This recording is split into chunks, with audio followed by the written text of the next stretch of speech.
Okay class, so this is another video on continuing from the previous one, which for this one the learning outcomes students should be able to describe the formation of bonds using Lewis dot symbol. Either it is an ionic or known as electron valence bond, as well as covalent bond using the Lewis structure. Okay, alright. There are three types of chemical bonds. Basically, we have ionic bond ataupun juga dikenali sebagai electron valence bond. Okay, tapi kita lebih known as ionic bond. We do have covalent bond as well as dative bond. But this is not in your syllabus. It will be covered during SDS. The first one, ionic bond. Ionic bond is what? As we know, dia adalah melibatkan electrostatic attractive forces between two oppositely charged ions, or it is also known as electron valence bond. How does ionic bond occur? It occurs when two ions with different charges attract to each other. As we know, ada positif dengan negative charge. So, bila melibatkan positive and negative charge, ia adalah categorized under ionic bond. Okay, macam kita mention before this, ada ion yang loose, ada atom yang loose elektron di mana dia akan jadi positive ion, dan ada atom yang akan gain elektron, dia akan jadi negative ion. So, this is when the ionic bond occurs. Contohnya, sodium will become sodium plus and chlorine will become chlorine minus. So these two ions become the noble gas electronic configuration which already stable. So dia obey the octet rule. Okay, in order for sodium to be stable, dia mesti release one electron, and in order for chlorine to be stable, dia accept one electron untuk dapat electronic configuration yang stable. Jadi dalam case ni kita boleh describe juga formation ni by using the Lewis structure. Okay, so this is the how you going to answer if the question asks you to give ataupun describe the formation. So first of all, you going to draw sodium atom will react dengan chlorine. So chlorine, sodium atom has one valence electron. Chlorine has 7 valence electron. So if you notice, dia guna a different symbol representing a valence electron for sodium dengan valence electron for chlorine. Okay, so what happen is sodium akan bagi satu elektron terus kepada chlorine. So for the formation, sodium akan become Na+. So if you notice, there's no more valence electron surrounding sodium. Meanwhile, sementara untuk chlorine, the electronic configuration dia, the valence electron dia lengkap, which is 8. Dia jadi octet. Okay, dia jadi 8 because chlorine accept one electron daripada sodium. So after, this is before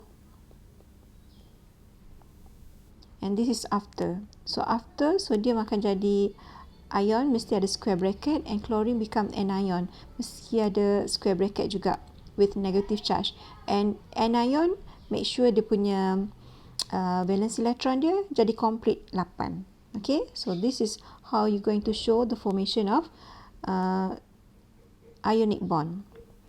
Okay, and A become Na plus, and chlorine will be complete.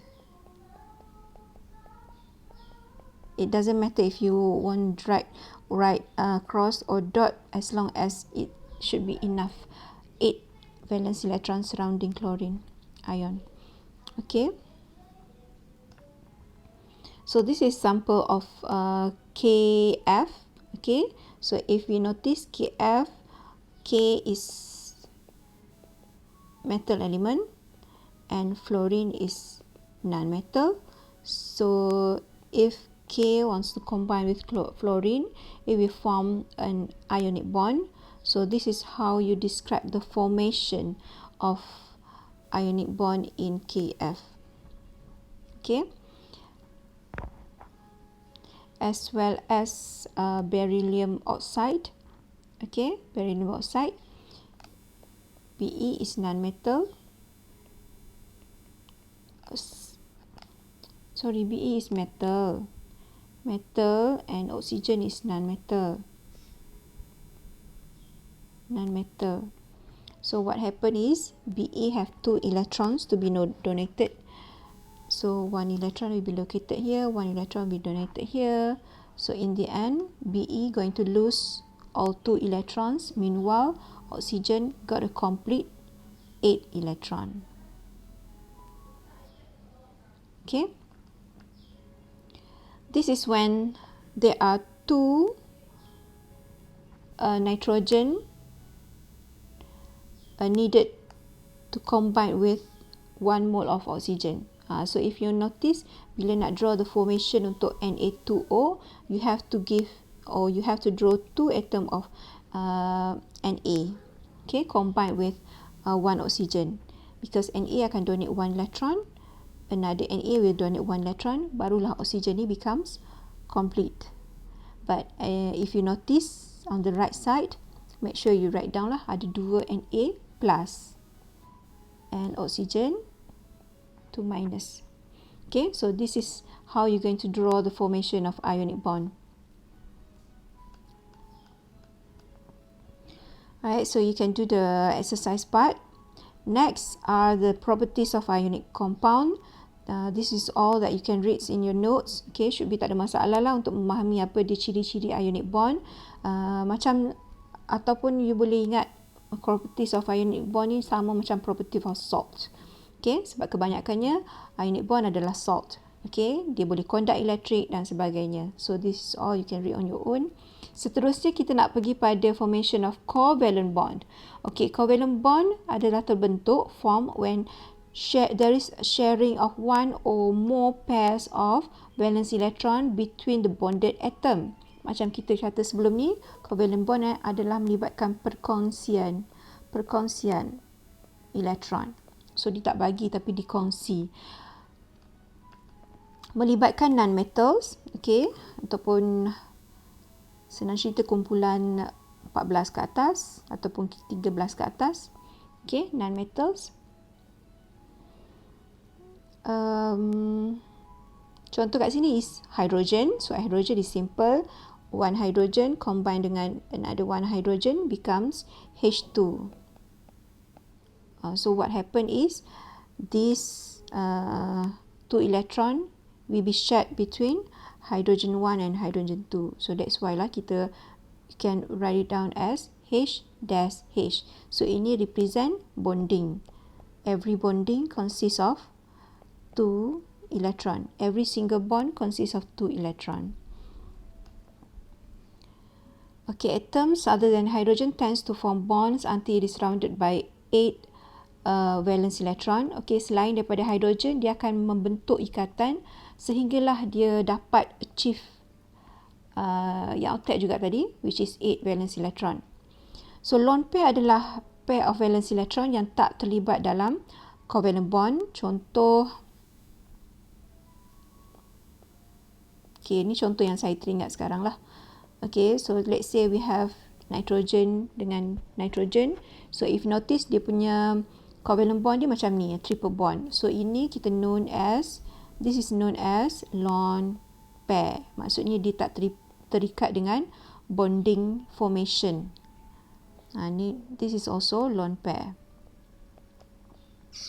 So yang bonding dia mana? Covalent dia mana? Yang ni. So dalam case ni triple bond. Okay, bonding pair electron. So bonding macam saya mention contoh nitrogen tadi boleh jadi single bond, double bond or triple bond. So this is a example yang melibatkan formation untuk F2. So memandangkan F2 ni adalah non-metal, F dengan F non-metal, so dia terlibat dengan covalent bond. Jadi kita akan tunjukkan macam mana the formation of covalent bond dalam ferrum dengan ferrum. Okay, both are non-metals.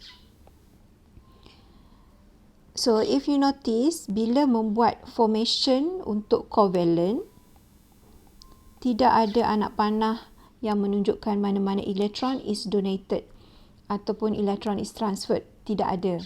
Okay. So what you have to do, you just draw 2 atom of fluorine dengan dia punya 7 valence electron di surrounding fluorine atom. And what happen after? Fluorine dengan fluorine akan combine and they share one pair of bonding electron. Okay. So ada satu bonding kat sini. So dalam satu bonding ni ada 2 elektron. Covalent bond shared by this covalent bond share a pair of electrons. Okay. Ataupun you can write it down as yang ni. Kalau tak nak tulis 2 elektron yang dikongsi tu, boleh wakilkan dengan dash.